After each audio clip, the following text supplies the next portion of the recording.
On avait déjà parlé sur la chaîne des dépistages des maladies, et je vais reparler de médecine, non pas parce que je suis médecin particulièrement, hein, mais parce que j'aime bien les chiffres et qu'il y a beaucoup de chiffres dans la médecine, beaucoup. Et je sais pas si vous avez remarqué un petit peu, genre, l'émission, tout ça, et ben ça se prête bien quoi, hein, c'est... tombe bien. Ouais. En France, il y a eu la Haute Autorité de Santé qui a rouvert le débat sur le remboursement de l'homéopathie.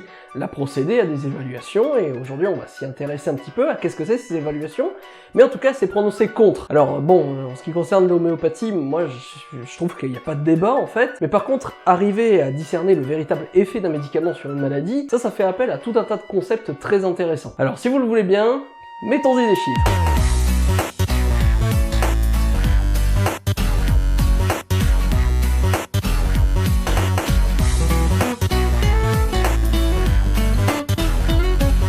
Le terme placebo, on l'entend beaucoup dans le domaine de l'homéopathie, alors surtout lorsqu'on critique l'effet de l'homéopathie. Puis en plus, l'effet placebo, ça a un côté un peu mystique, hein, genre, tu sais pas trop comment ça marche, hein, mais il y a des énergies mystiques qui essayent de te soigner, genre c'est ton corps qui réagit. Non, ça marche pas comme ça. Pour parler du placebo, de manière générale, il faut d'abord parler de l'effet placebo. Et pour parler de l'effet placebo, eh ben, il faut d'abord se poser la question, qu'est-ce que c'est un médicament? Un médicament est un produit qui permet de soulager les maux d'une maladie, de soulager les symptômes, voire même de guérir la maladie. Et pour ça, le médicament contient un principe actif, c'est une molécule ou quelque chose, peu importe en fait, qu'on va définir comme étant le principe qui va réellement agir et contrecarrer les maux, les symptômes, la maladie, enfin vous avez compris quoi. Par exemple, le principe actif de l'aspirine, eh bien c'est l'acide acétylsalicylique. C'est une molécule qui permet de fluidifier le transport du sang à travers le corps, et c'est notamment prescrit par exemple pour des maux de tête ou des migraines. Du coup, quand vous avez mal à la tête, eh bien vous prenez de l'aspirine, eh bien ça c'est le médicament, mais ce qui agit réellement sur vous, ou en tout cas ce que l'on veut qu'il réagisse sur vous, eh bien c'est l'acide acétylsalicylique.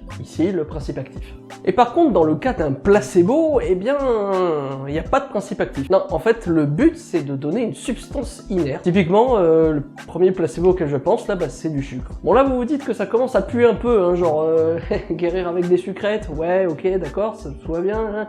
Mais, ne vous inquiétez pas, ce n'est pas la sucrète qui va guérir, c'est le fait de prendre la sucrète. Et je suis pas bien sûr que ça fasse plus de sens. En fait, l'effet placebo, ou encore l'effet blouse blanche, bah, ça va se caractériser par l'amélioration d'un patient qui souffre de quelque chose, l'amélioration de son état de santé ne pouvant être expliquée que par le fait qu'il ait été pris en charge par un médecin, ou encore qu'on lui fait une injection, ou encore qu'on lui fait donner un médicament en fait. Pas vraiment par le fait qu'on l'ait réellement soigné. Bon ok, en fait c'est très mal compris comme effet encore aujourd'hui, mais on sait des trucs. Moi j'aime bien savoir des trucs. Ce qu'il faut comprendre de manière générale, c'est que l'effet placebo se place essentiellement en fait comme un effet venant de l'attente qu'a le patient envers son médecin ou envers ce qui va le soigner. Vous êtes malade, vous voulez plus être malade. Et cette attente-là va façonner quelque chose en vous. Ce quelque chose, c'est l'effet placebo. Et cet effet placebo se place en fait sur un terrain fertile qui est un peu vous qui avez envie d'aller mieux. Et le problème de ça, c'est que du coup, il est hyper difficile à caractériser comme effet. Si je vous donne un sucre alors que vous avez mal à la tête, et que vous allez mieux après avoir pris le sucre, est-ce que c'est vraiment l'effet placebo ou est-ce que c'est simplement le mal de tête qui s'est résorbé de lui-même? Lorsqu'on veut développer et prouver l'efficacité d'un médicament, d'une molécule ou d'un traitement, une procédure très utile peut être de le comparer à un placebo. Si on voit que le traitement est plus efficace qu'un placebo à soigner une maladie, alors ça veut dire que le traitement en question a un effet bien plus efficace que simplement votre envie d'aller mieux. Et en chiffres, le taux de guérison de l'effet placebo est loin d'être négligeable sur des patients qui n'ont rien. Ouais, je sais, ça paraît con. Selon plusieurs études, une moyenne située entre 15 et 30% des patients sains se sentiraient mieux après avoir pris un placebo. Ça fait une dispersion élevée de la moyenne, et c'est ce qui caractérise l'effet placebo. Son efficacité est très incertaine et dépend beaucoup du patient concerné. Mais là où ça devient encore plus incompréhensible, c'est que ces chiffres peuvent monter jusqu'à 50% pour des prises de placebo concernant des douleurs comme des maux de tête ou des douleurs articulaires. Et comme je vous l'ai dit, je suis pas médecin. Par contre, je fais une émission avec des chiffres dedans. Et l'effet placebo, ça permet de caractériser l'efficacité des médicaments. Et ce test d'efficacité des médicaments, ça s'appelle le test en double aveugle. Alors, un test en double aveugle, ou étude randomisée, ou étude avec répartition aléatoire, ou étude randomisée... Bon, ça suffit là. Bon, pour faire un test en double aveugle, vous réunissez plein de gens, et vous les séparez en deux groupes. Ensuite, vous réunissez plein de médecins, et vous les séparez en deux groupes. À un groupe, vous lui donnez le vrai médicament, et à l'autre groupe, vous lui donnez un placebo. genre du sucre. Vous ne dites rien à personne. Et oui, personne ne doit savoir qui a le médicament ou qui a le placebo. Parce que justement, si vous dites à quelqu'un que vous lui donnez le médicament, ça peut créer un effet placebo. Et si vous dites à quelqu'un que vous lui donnez un placebo, ça peut aussi créer un effet placebo. Je vous dis, ça n'a pas de sens.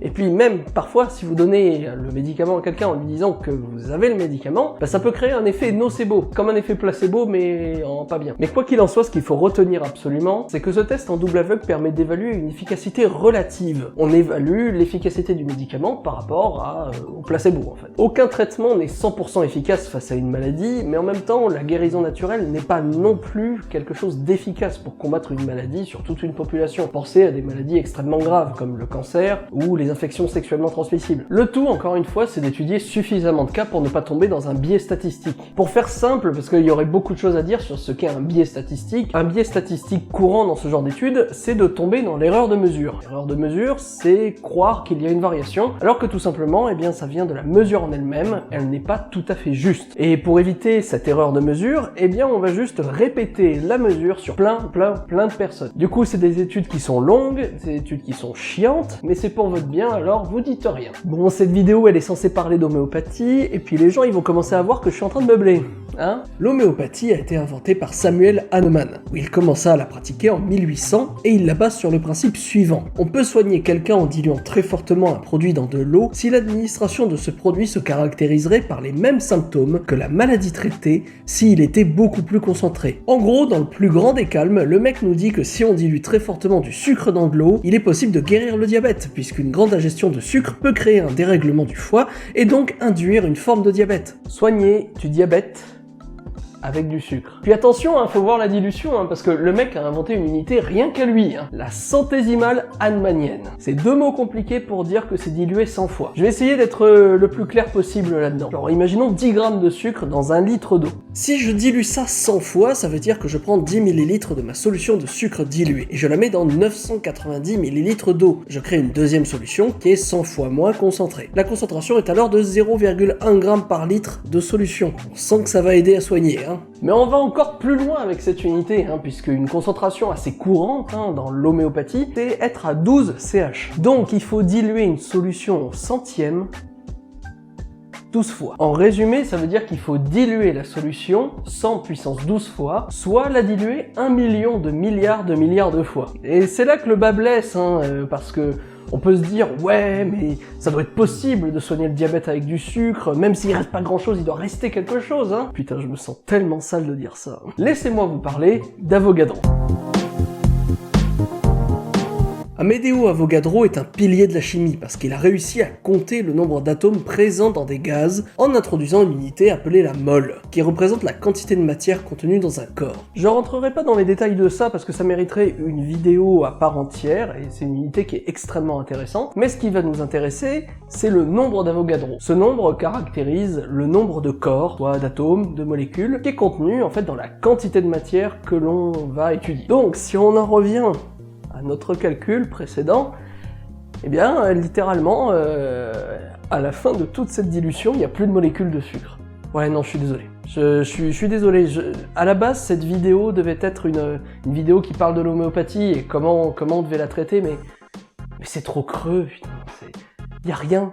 Y a rien. Les principes énoncés de l'homéopathie ne tiennent pas, c'est creux, il n'y a aucune base scientifique, et c'est le bon milliard d'études qui est sorti dessus qui peut le prouver, ça. C'est juste une arnaque. C'est juste une arnaque, et expertise sur expertise ont démontré que ça en était une. Prendre de l'homéopathie pour se soigner, c'est faire acte d'aller mieux pour aller mieux. C'est un truc qui se mord la queue, et il n'y a pas vraiment plus que ça, en fait. Il n'y a rien de chimique, il n'y a rien de biologique derrière, parce que, il n'y a plus de molécules à ces concentrations-là. Vous buvez littéralement de l'eau ou du sucre, c'est un effet placebo. Chimiquement, c'est creux, biologiquement, c'est creux, médicalement, c'est creux. On exploite juste, en fait, l'envie des gens d'aller mieux, et dans ce cas-là, ça vaut pas mieux, en fait, que toutes les pubs de marabout que vous pouvez avoir dans votre boîte aux lettres. Quant au remboursement de l'homéopathie, je vous laisse juger. Mais est-ce que vous voulez vraiment rembourser quelque chose et payer avec vos impôts quelque chose qui ne soigne pas vraiment? Quoi qu'il en soit, si vous vous posez des questions sur l'homéopathie ou sur ces autres médecines alternatives, n'oubliez pas,